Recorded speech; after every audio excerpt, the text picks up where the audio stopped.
today in Rich in Relationship. We're going to talk about how to handle emotions before they become toxic to you and your partner. All of these emotions have purpose. The purpose is to identify when things are out of alignment and allow us to heal, reprimand, shift, and change it in the future. Now, the danger of coming from anger is that we destroy everything in our path. Our partner does not appreciate it when we act out of anger. Welcome to another episode of Rich in Relationship. I'm your host, Rich Heller, and today we're talking about handling emotions, your emotions in particular, before they become toxic to you or your partner. And I think I want to say up front, I am re-recording this episode because I feel like I handled it in a really clinical fashion. No one's going to hear the first version of it, by the way. But I feel like this is a topic that needs to be personalized. And so let me just say that what drew me to this topic in the first place was I have been going through a period of processing emotions that, as a man, I have been taught are weak and uncomfortable. And I know from past experience that when I don't allow these feelings to come up, they come out sideways, often as frustration or defensiveness or even anger. And it actually is poisonous to the people in my life and ultimately to me. So I've been having a lot of experience of hurt and sadness in particular, and a little bit of fear. And so I've been allowing myself to have these feelings and then proceed with my day instead of repressing them and proceeding with my day. So there's this kind of new balance coming out. And what I'm finding is as I do this, I am actually more emotionally available for my family members and for my partner and even for myself. And I want to share this podcast episode from that experience, if you will. So let's talk more about how emotions become toxic. We often think that anger in and of itself is bad. We're taught that anger is bad and toxic. Men in particular are taught that sadness, fear, and hurt, and let's throw in there guilt and shame for the general population, are not desirable emotions to engage in. And so the pattern is for many people who are more masculine in their emotional approach to life, they tend to lean into anger whenever they're experiencing sadness, hurt, fear, guilt, or shame. Those who allow themselves to embrace their feminine side from a psychological perspective may allow themselves to have these feelings, or they may even weaponize these feelings. And so the trick is these are by definition negative emotions, or what we might call them destructive emotions. And let's be really clear, destruction is not in and of itself a bad thing. If you have a wall in your house where the water has been leaking into the wall for a period of time, you probably are going to have to do some destruction to that wall to repair it. And first, of course, you want to find the leak. And then next, you want to open up the wall. If there's mold in there, you need to clean it out, and you need to reinforce it structurally, because when water creeps into a wall continuously, it weakens the structural supports. So destruction in and of itself is not a bad thing. Destruction for the sake of destruction, just for the pleasure of it, or it can be harmful and detrimental. But if it's purposeful, destructive emotions are actually vital and necessary, I would argue. Now, let's talk about the different destructive emotions. I have an outline for this podcast, and I'm going to break from it a little here and there. So forgive me if I get a little distracted. We've identified here the destructive emotions as anger, sadness, fear, hurt, guilt, and shame. The purpose of these emotions is to identify that there's something out of sync within ourselves. The purpose of guilt, for example, is to notify us that we have a behavior that is out of alignment with our values and principles. And when we've acted on that behavior, sometimes even had thoughts they're out of alignment with those values and principles, we experience guilt. And the purpose of that guilt is A, to identify that something's out of alignment, and B, give us the opportunity to learn a lesson from it, and C, to adjust the behavior. Shame is when we feel bad about who we are. Guilt is about something we're doing. Shame is about, oh my God, I feel so, look what I did. I must be so awful. It actually represents a judgment. Now, historically, shame has been a tool of parents and society to teach us when to have guilt as children or younger members. Right? You've heard the expression shame on you. And so when a behavior is called out that perhaps we've had guilt, but we've been sublimating the guilt, or maybe we haven't experienced guilt and we should, shame on you will come out. Or parents will say, hey, look what you're doing to your room. It's such a mess. You should be ashamed of yourself. And you go, yeah, I should be ashamed of myself. I'm going to do something about it. But what we don't experience is that we are bad in and of ourselves. Shame is originally as a social tool for driving guilt. But what shame has become for some of us is that we are inherently bad because of the things that we've done. Because of the things that we've done, instead of identifying that I am a person who has done some things that I need to change and I can change them. Who I am is okay regardless. Who I am is enough regardless. The purpose of hurt is to identify when something has happened that is a breach of trust in some way, shape, or form. Trust is a decision that we make unconsciously or consciously. And when we feel hurt, it's usually because someone has broken that trust in some way, shape, or form. If we walk into a situation not trusting, we are much less likely to experience hurt. It's when we are vulnerable that we experience hurt. And what that teaches us is to state, hey, I trusted you to do this and you did something else and that was very hurtful for me. Or to let them know, I have a hurt that when you do this brings it up. Sometimes we have hurts that are unresolved. Many of us have unresolved hurts. Fear often informs us as to when we sense that there's a possibility that we're going to be hurt or that something is going to happen that's out of alignment with a concern that we have. And so when fear comes up in its healthy form, there's an opportunity to choose a path that is in alignment with our health and well-being and our vision for the future. Anger is, hold off on anger. Sadness is when we felt hurt or when we felt a sense of loss. We can grieve that. It's actually a healing emotion. And so all of these emotions have purpose. The purpose is to identify when things are out of alignment and allow us to heal, reprimand, shift, and change it in the future. But in the moment, sometimes we need to have sadness and experience grieving or mourning, two separate things we can talk about in another podcast, that allow us to release the emotion and let go of whatever it was that put us in a position for that hurt to happen.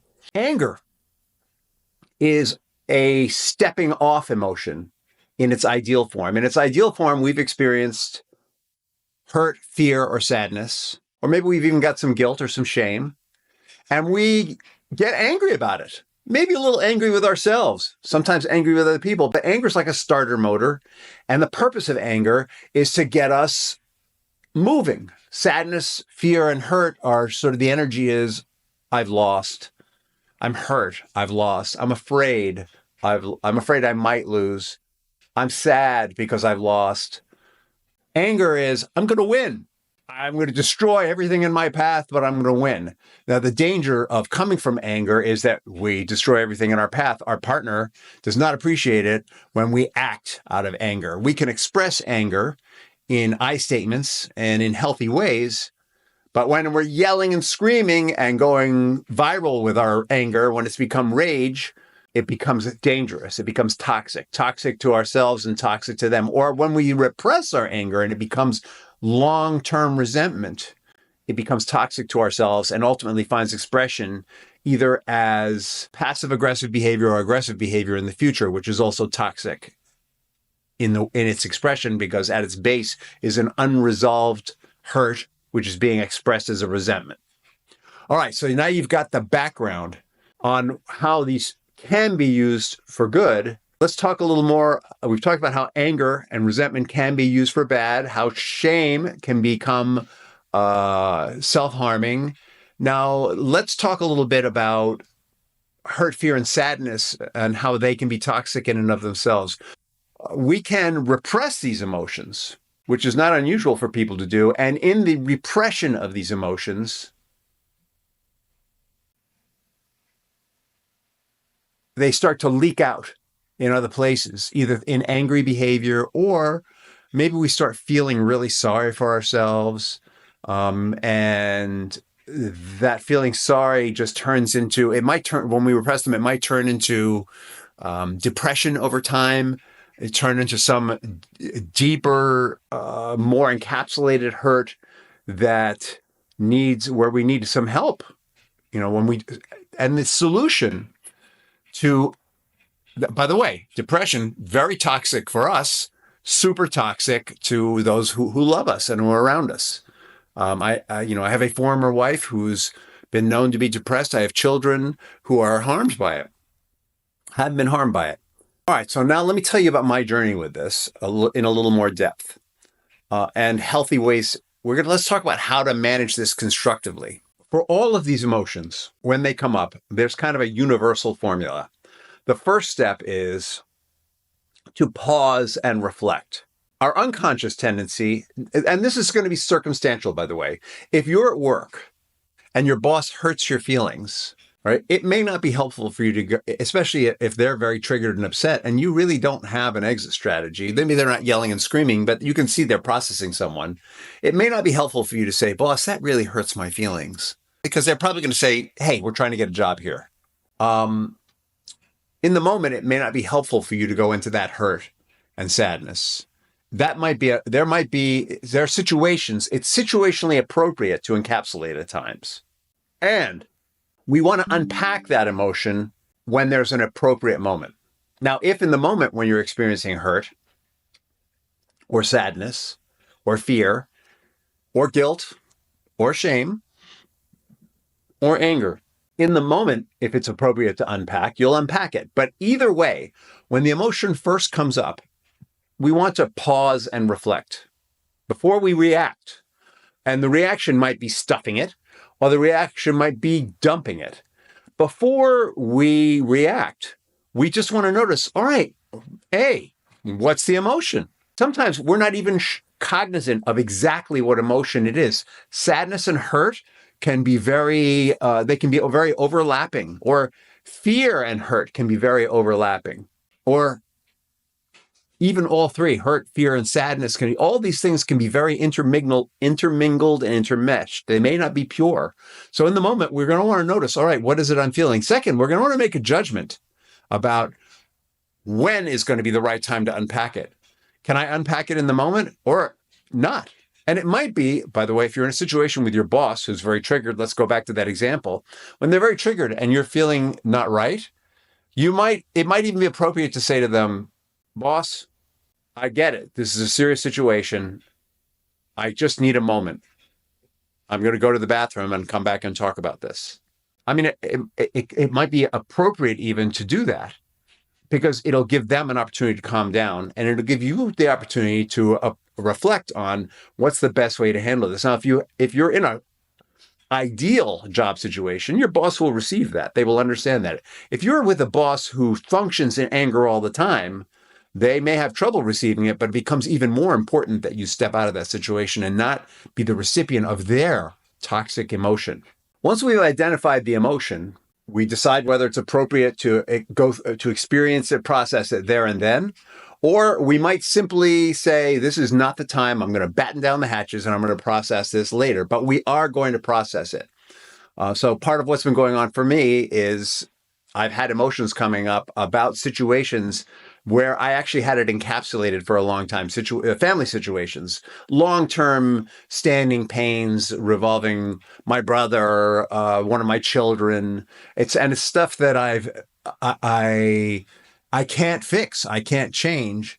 And so I've been living in a lot of hope. A way that we can repress is, is we can stay in positive thinking. It's called toxic positivity. And the toxic positivity is, I know this is going to work out. I'm just going to stay in confidence. I'm going to think good thoughts about it. And toxic positivity is when we ignore the negative emotions that we're having and they start to become toxic. We use positivity as a way to cover it over. So I'm going through an experience where the toxic positivity is no longer present, and consequently, I get to have these emotions. I've got concerns about the work that I'm doing and how to do it better. And that's been coming up. And I'm allowing myself to have these feelings because they're coming up first thing in the morning when I'm alone. And so I allow myself to have them with the thought that this is not going to continue throughout the whole day. This is something I'm going to allow for this 5 minutes, 4 minutes, 10 minutes, whatever it is. I'm going to go for a walk and, get into contact with something bigger than me in some way, shape, or form. I like to go by the water personally because water's huge, much bigger than me, and it reminds me of my higher power, and it connects me to that. And I get to have those emotions and start to release them. And I've been going through that for weeks, by the way. And it's every time it's a unique experience and it lessens. And so it's basically a form of chosen grieving, and it's qualitatively changing the experience of my day. So what I've done is I've taken an emotion and I have chosen a time to process it. Next, we're going to want to express in the case of all of these situations, we're going to want to express what's going on. Like shame, for example, is usually something we don't want to express. The shame is compounded by our isolation and keeping it to ourselves.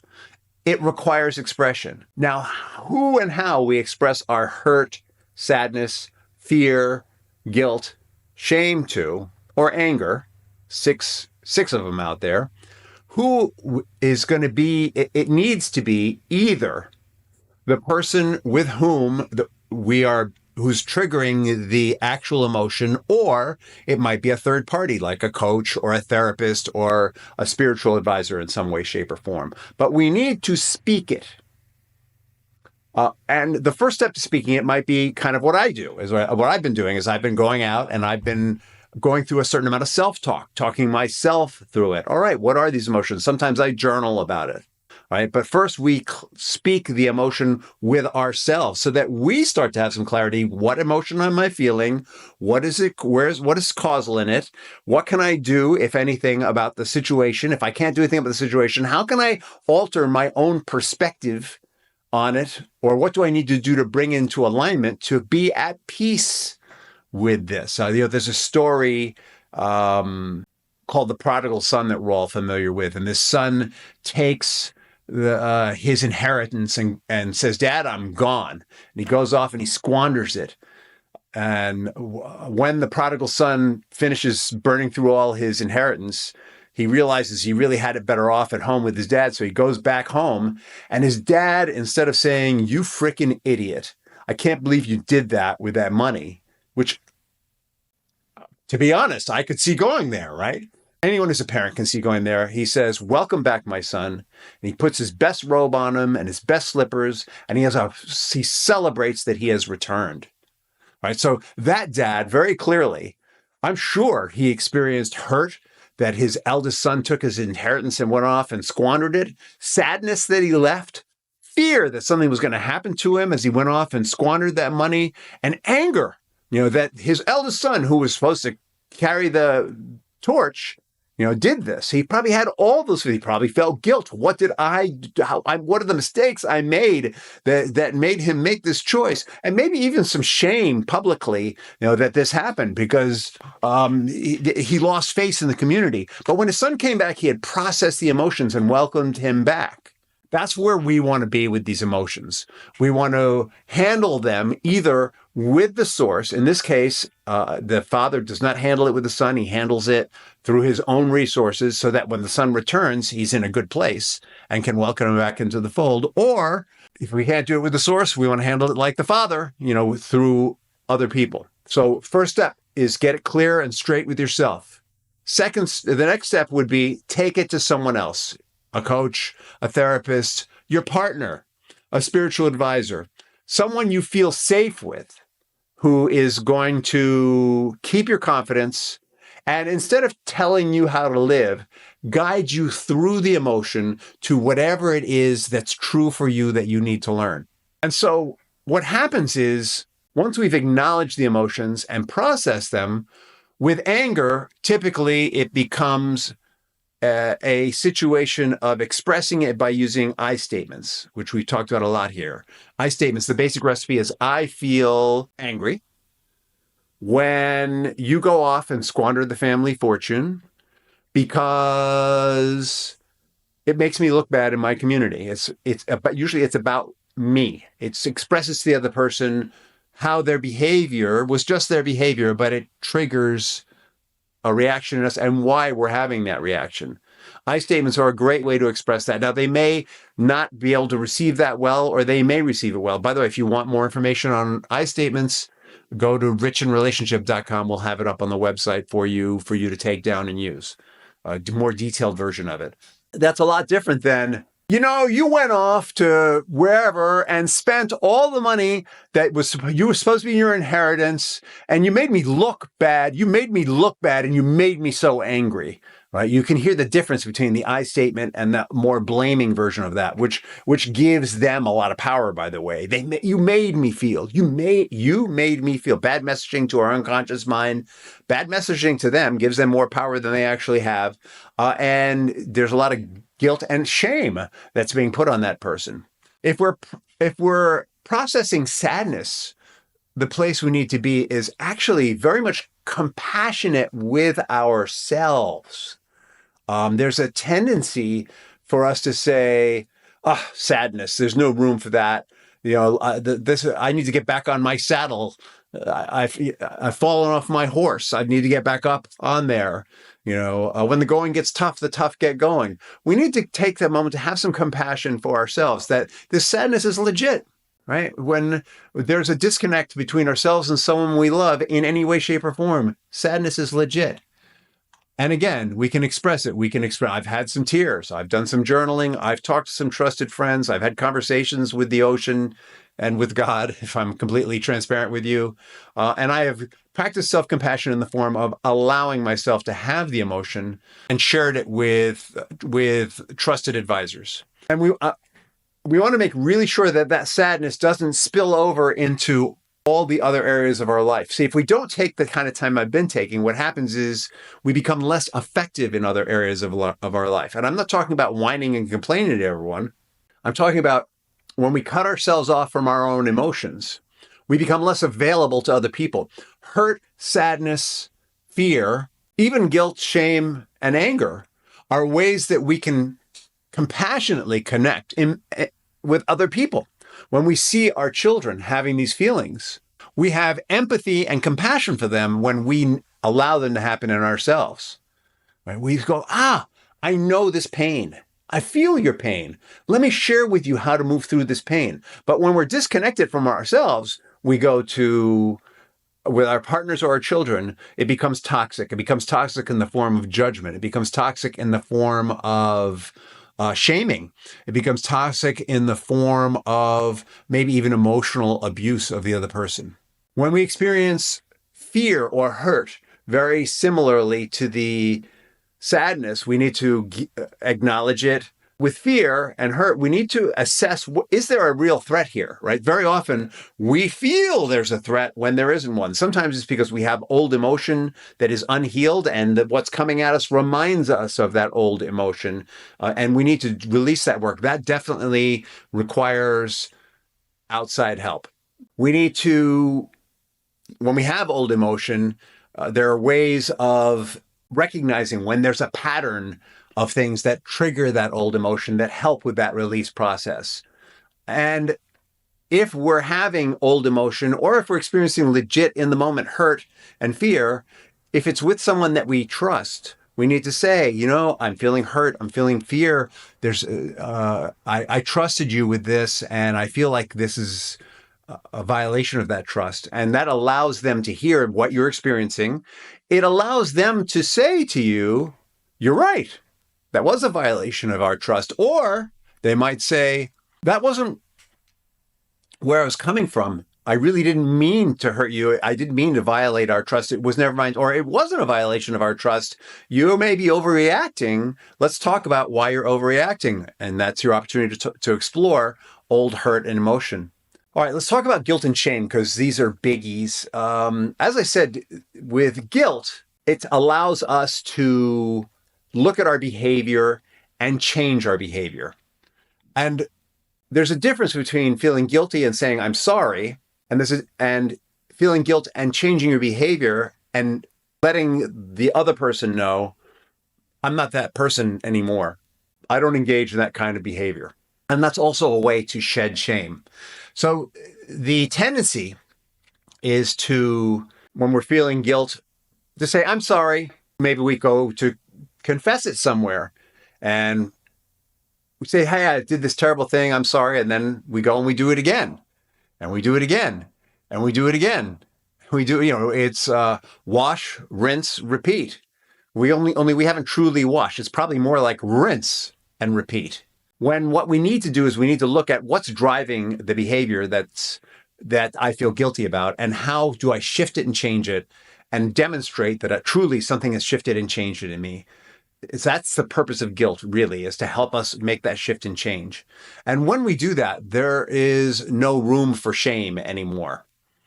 We can no longer be shamed because we know we're not the kind of person that habitually behaves a certain way.